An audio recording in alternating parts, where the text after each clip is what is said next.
அஸ்ஸலாமு அலைக்கும் வரஹ்மத்துல்லாஹி வபரகாத்துஹு.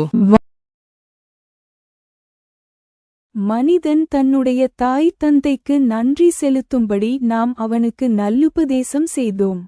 அவனுடைய தாய் கஷ்டத்துடனேயே அவனை கர்ப்பத்தில் சுமந்திருந்து கஷ்டத்துடனேயே பிரசவிக்கின்றாள்.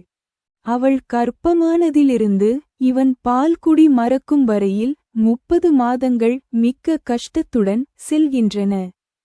இவன் வாலிபமாகி 40 வயதையடைந்தால், என் இறைவனே, நீ என் மீதும் என் தாய் தந்தை மீதும் பூரிந்த அருளுக்காக உனக்கு நான் நன்றி செலுத்தி உன்னுடைய திருப்தியை அடையக்கூடிய நற்செயல்களைச் செய்யும்படி யான நல்லறிவை நீ எனக்கு தந்தருள்வாயாக.